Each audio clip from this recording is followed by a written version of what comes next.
Okay, hello year 4. Welcome back from the holidays. I'm sure you've had a lovely relaxing break and you've been anything like me, you've been dying to get back into your mathematics, and I've got a treat for you guys. Now we're going to get into area and perimeter. Yay, I hear you cry. Right, just before we do get started, just make sure we've got a pen. A pencil is probably better for you, a ruler, a piece of paper, maybe a book, a writing book, textbook, notebook of some sort, somewhere you can write things down. What we're going to do today, we're going to try and do all the work together through this PowerPoint, through this video. You can work through it, pause it where you need to pause, do the work, and then you will be done, and you will have earned your freedom for the rest of until your parents say, really. Right, let's get into this then. So we're going into area and perimeter. We've started this before, so you may have some background, so that's great. Let's see if we can build on that, and if we don't have some, then we'll sort of make sure you learn and you know where we are. And if you have forgotten, then we'll have to refresh you as well. Okay, let's get straight into this. So key areas for learning then, we're going to remember how to measure and calculate the perimeter of rectangles in different units. So we've got centimeters and millimeters, for example. So key vocabulary for you: length, breadth, perimeter, double, as in doubling and halving, remember? So we're using the word double from there. And then, like I said, the units, we've got centimeters, millimeters, and then later on we can probably do meters. So, and anything else you've dreamed of. Okay, so let's warm up our brains for a start. What I've done is I've put a picture of a ruler on the screen, and I would like you to estimate the length of each of these lines. Okay, so you don't have to get your ruler out and measure the screen, anything like that. Just look at the line, then look at the ruler and estimate what you think the length of that is. So an estimate, remember, is just a sensible guess. As in, if I said to you that this line here is about 15 meters long, that's ridiculous and it's not sensible. It's just me being silly. So that would be wrong. But if I said to you, I think that's about 11 centimeters, and I can say, because it's rough, I can look at this and say it's roughly 11. I'm probably wrong, but it's an estimate. So that's all we're looking for, is a sensible guess. So the idea is you can judge by using the facts, and the facts are the numbers on the rulers, the measurements on the ruler. Okay, so go ahead, pause the video, write in your numbers. You can just jot it down on your pad. Line. We'll go from here, and we'll work that way afterwards. Okay, right. Pause up. Okay, so I'm glad you've warmed up and you've got some measurements down. These are the measurements I've got, and we can check what you've got. Check yours against mine, and see what you guys think. So I don't know if you've noticed, but when I did this one, there's no actual 3 measurement on the ruler, is there? There's no 3 centimeters on the ruler. So what I did is, we used our powers of deduction. So we know I thought it's a bit too short to be 4 centimeters, but a bit too long to be 2. So I judged it in the middle, and between 2 and 4, we've got 3. It could well be a bit slightly shorter or slightly longer than 3. It could be 2.8 or 3.2. But then again, the idea is a sensible guess, so it doesn't have to be perfect. It doesn't have to be exact. Okay, so what I would like you to do now, quickly pause the video and just write a few sentences below how you got to your answers. Okay, I've probably already given you the answer as to how I've done it, because it's all fairly similar. But if you could jot down in words, so we can practice our writing and our literacy and our spelling, and as well, just a few sentences, nothing major, okay, right, crack on. Right then, so let's get into this. Look at these Look at these rectangles and think about, and I would like you to think about 3 different things here. So the first one I'd like you to think about is, what is perimeter? Second thing I'd like you to think about is, how would you calculate the perimeter of these shapes? And the third one, what are these shapes called? Now you're probably thinking, oh, that's an easy one, Mr. Ahmed. That's obviously a square, and that's obviously a rectangle. But something for you to think about here is what we know, or what we commonly describe as a rectangle, is this shape right here. So we normally call this a rectangle, and we wouldn't be wrong, technically, we wouldn't. But there's a name that all of this family here, have a look at this, think of this as a family. So these are family, they're all called rectangles, okay? Even the square, you've got it. So if we accept that they're all called rectangles, so how do we know, how do we distinguish the difference between this type of rectangle and that type of rectangle? Okay, so can we remember what this one's called? We should know, because it's very obvious, and it's exactly what you're thinking. That's called a square.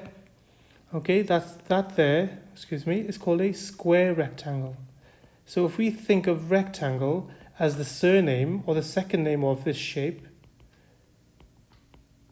so we know here we've got Mr. or Mrs. Square rectangle. And here, what could this guy be called? Could it be called rectangle? That would be mighty confusing, wouldn't it? So what the actual name for this guy is, an oblong. It's a funny old word, but this guy is called an oblong rectangle. That's the actual word for it, oblong rectangle. So it's Mr. or Mrs. oblong rectangle. So they're the real names, they're the mathematical names for these. And the way we know that it's part of a rectangle is that it's got right angles. Okay, so these guys are all called rectangles. Sounds like right angle. There's a clue in there somewhere. I'll leave you guys to figure that one out. But so that's the name. So from now on, we're going to try and use these mathematical names. Oblong, rectangle. So if I say oblong, I'm talking about this shape, okay? And a square, then a square rectangle, then is our conventional square that we believe to be exactly like this.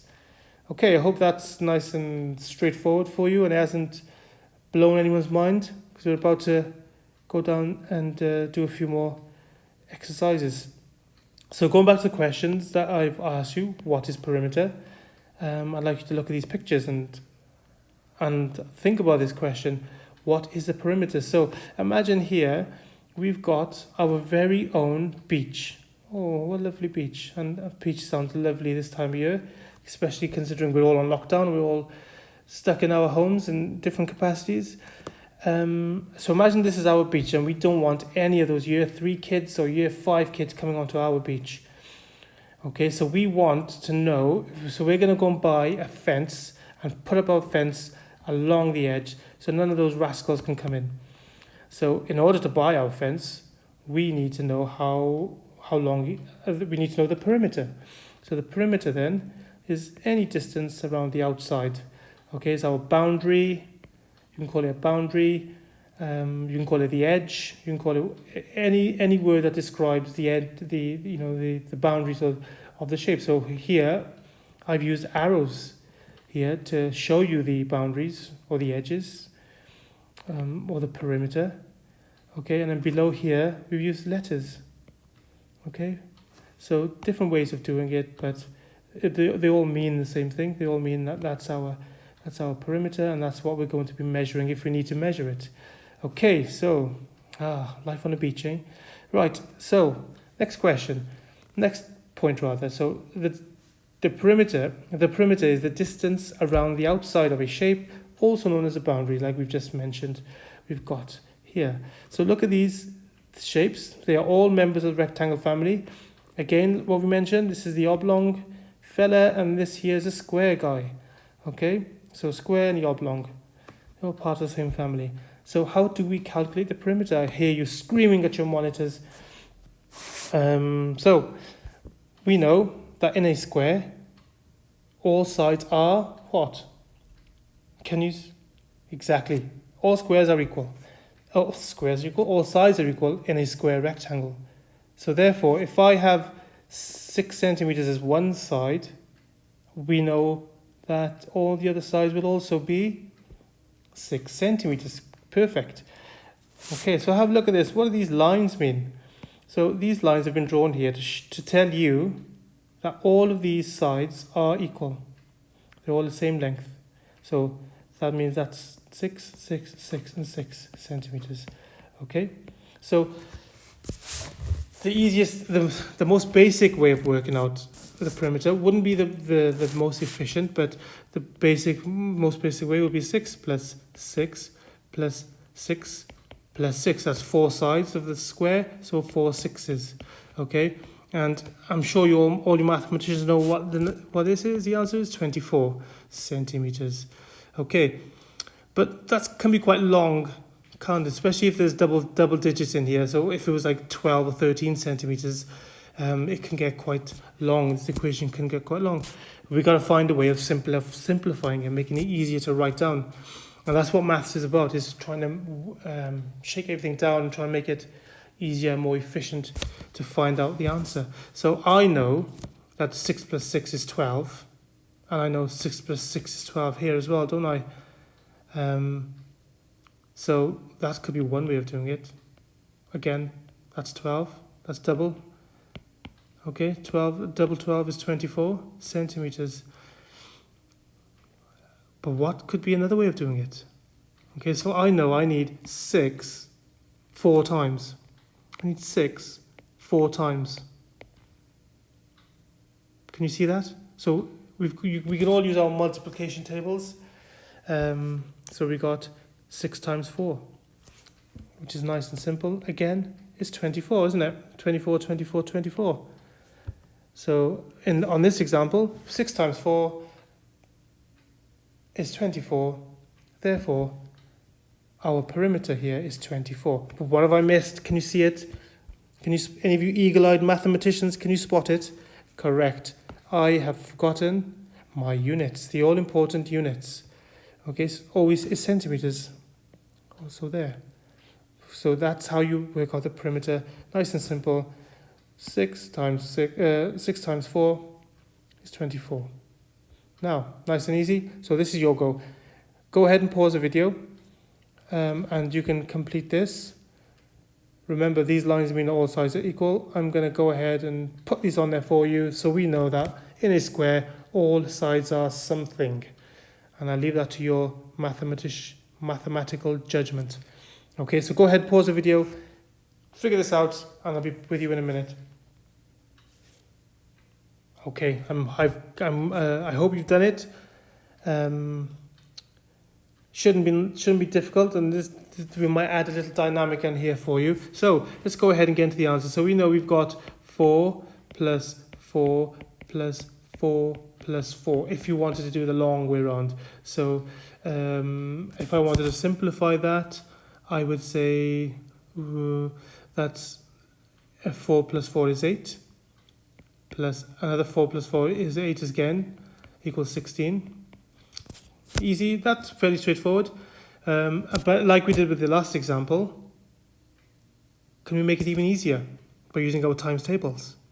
And the answer is yes, always. So we need 4. Oops, didn't fill this in. So we know it's all 4 centimeters. I hope you got this, because all sides in this square are equal. Correct. Okay, so 4 lots of 4 equals 16. One interesting thing you can take a note of is any number multiplied by itself is known as a square number. So because we've got 4 times 4, that's a square number. So we can easily write 4 times 4 is 4 squared as well. And then that's exactly the same answer each time. Each time we've got exactly the same answer. Okay, so any number that multiplies by itself, so any number that you times by itself, in this example we've got 4 times 4, we can easily replace all of this, we can replace all of this by a simple number 2. So that means it's 4 times 4. So that's what that means. Basically, it's 4 times 4, 4 squared. Again, that equals 16. So we've got the same answer each way. We've got the same mistake on each one, if you have noticed. If anyone's paying attention, I hope you have. I'm sure you're screaming at your monitor right now. Yes, I did not put in the... Sorry, Jeddah Prep, I've just ruined your logo. The unit, centimeters. Okay, so same answer every time. Now that may seem long-winded now because I'm doing all of these steps for you, but really if I was just to open a math book and my question was that, I would automatically know that it's a square, so everything is equal, and so it's all 4, so I would know that it's 4 squared. Simple. That's how quick it is normally once you know all the little things to look out for. Excusez-moi. Okay, so that's nice and easy. It's a square. How would it be different in an oblong? I hope you have forgotten what oblong is already. Okay, an oblong is this guy here, OB. We'll call him oblong. Okay, so it's an oblong rectangle. How is it different? Because not all the sides are equal in an oblong, are they? No. So let's get straight into this. In an oblong, we know that 2 of the sides are equal and they're normally opposite each other. Okay, so like we used the lines in the last example, let's pop a line on here to show that these guys are equal. So if the opposites are equal and that's 7, what will this one be? Correct, 7 as well. So then if opposites again, the same idea, 3 centimeters here, what will we have here? 5? No, of course not. It's 3 centimeters. Perfect. Okay, so we've got 3 centimeters either.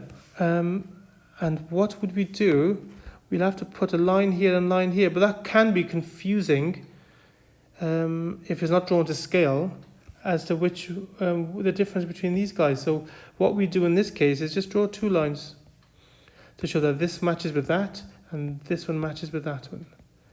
Okay, so that's just a little bit of knowledge for you there as well. So that's what these lines mean. So if I ever give you a question with no other numbers, you all will know that these will be opposite. The opposite angles will be the same. The opposite lengths will be the same. Okay, so let's just pop this in. So the long way of doing it, and I'm going to do the long way, and you can realize how easy it is just to do the quick way. So let's work around clockwise. It's like a clock. So we have 3 here and we have 7 centimeters there. So we got 7 plus 3 plus 7 plus 3. Okay, so if those of you guys, and I'm sure all of you know your number bonds to 10, we can instantly see that we've got 7 plus 3, which is 10, and another 7 plus 3, which also equals 10. So that's a way of simplifying it, rather than doing 7 plus 3 plus 7 plus 3, and then getting your answer. That could be confusing. You might make a mistake, or it might just be longer. And maths is always about doing the quickest, most efficient numbers. Okay, so that's it, nice and simple for that part. But I hear you say, Mr. Ahmed, isn't there an easier way of doing it, a quicker way of doing it? And the answer to that, dear boys and girls, is a resounding yes, there is. And here we go. I'm going to show it to you. It's nice and simple. Let's get to work. So the idea here then is we've got 7 plus 3 and 7 plus 3, so we've got those 10 2 times. So we know if anything's 2, it's doubling anyway. So if I've got any number and I want to times it by 2, that means we're doubling that number. So 7 plus 3 times 2, that's nice and straightforward, isn't it? 7 plus 3 times 2 is 20. And that is a nice and simple way of doing it. So, but what we will do in mathematics, we always use these little guys here. They're called brackets. I'm sure you've all seen them in English. We use them to give extra information or something. And in mathematics, we use these to tell you, the person doing the maths, that you should do this sum first, this guy first. Okay, so when you look at this, you see the brackets, you know automatically that you must do 7 plus 3 first. Before you do anything else, 7 plus 3. Okay, so let's do 7 plus 3. 7 plus 3 is 10. And then we'll do this part, times 2. So we know 10 times 2 is 20. Nice and simple, right?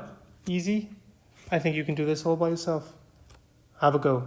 Okay, here's another oblong. We've got 2 plus 9. I'm going to put these lines in here for you. I'll leave the rest to you. Opposite sides are equal. Pause it. Let's see if you can do a practice. You can go back and have a look at my workings if you want. Pause it, go back, refresh the whole thing. I'll see you in a minute. Right, I hope you guys have done that. Let's just have a refresh. So the long way of doing it would be 2 plus 9 plus 2 plus 9. Oh, and then simplifying it a little bit will give you 2 plus 9, which is 11. That could be one way of doing it. 11 plus 11 is 22. Don't forget our units. Okay, or we can do the super duper mathematical way, which is we need 2 plus 9. We need it 2 times. Simple as, so we know the brackets mean what? I can't remember. Brackets means we do these first. So 2 plus 9 is 11 times 2. That's all those brackets mean. Some people get scared of them. Some people are, instantly they're like, oh my gosh, I can't do this. But it's nice and easy. That's all it means. Do these guys first. And you'll do well to remember that in all your math for the rest of your schooling. You'll be just fine. Okay, so 11 times 2 equals, 22. Correcto. Excellent. And that's that. Okay. Now over to you. This is a quick refresh on how to calculate the perimeter of rectangles. So a square rectangle, you measure one side and times that by 4. Okay, and don't forget our unit of measure.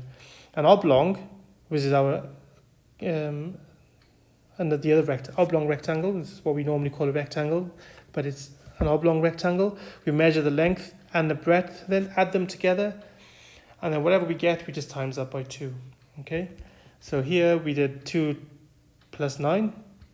Okay, so we added them together, and then we finished off, we times them by 2. Okay, that's the bottom bit. Nice and straightforward. You guys crack on. These are a number of rectangles. Calculate the perimeter and write the answer. Pause it right here, and we'll come back in a moment and let's go for the answers. But before you do go, have a look to challenge yourself. Can you find 2 shapes with the same perimeter? So I want you to remember one thing here. So 1 centimeter equals 10 millimeters. Okay, so there's a conversion. We've all done this in our classes. There's a conversion here. So I know that if I have an object of 10 centimeters, if the perimeter of something is 10 centimeters, but also I have another object, a shape with a perimeter of 100 millimeters, are they going to be the same? Yeah, so let's have a look at these numbers and see if we can interchange between the two, convert, up or dividing, whatever you think is best, whatever method you know from class, how they relate together, and see if you can work out if any two of them are the same. And don't forget to pay special attention to the measurements because they're not all centimeters. Okay, so over to you.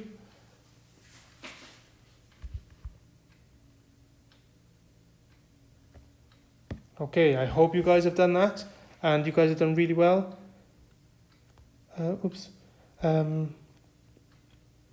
These are the answers for you. So let's go quickly. Shape A. Each side, one side was 2, one side of the oblong rectangle was 2, and the other was 4. So we just did 2 times 4, which is 6, times 2. Oops, let me get rid of this. Okay, so again, brackets means do that first. So 6 times 2 equals 12 centimeters. Okay, and B was a square rectangle, so we just needed to know the length of one side, which was 9 centimeters. And 9 times 4 are simple for you mathematicians, 36 centimeters. Okay, so have a look, cast your eyes over the rest of these answers. And did anyone spot which one had the same perimeter same perimeter as another shape? If you'd said the perimeter of B and the perimeter of H were the same, sadly you would be mistaken. But however, if you said the perimeter of D was the same as the perimeter of F, you would be correct. Because of our conversions, we know that in 24 centimeters, we've got 240 millimeters because we've times it by 10, or 240 millimeters divided by 10 equals 24 centimeters. So either way you do it, you'll end up with the same. So whichever way you've done it, you were correct. If you've got this conclusion that these two have the same perimeter, excellent, you were right. Okay, year 4, I hope you guys have had as much fun doing that as I have doing this for you. I hope you guys are doing well and keeping safe and happy. Any questions you have, please feel free to ask me or your teacher. During our lessons, we have Zoom lessons. So this is it. Until next time, ladies and gentlemen, thank you for your time.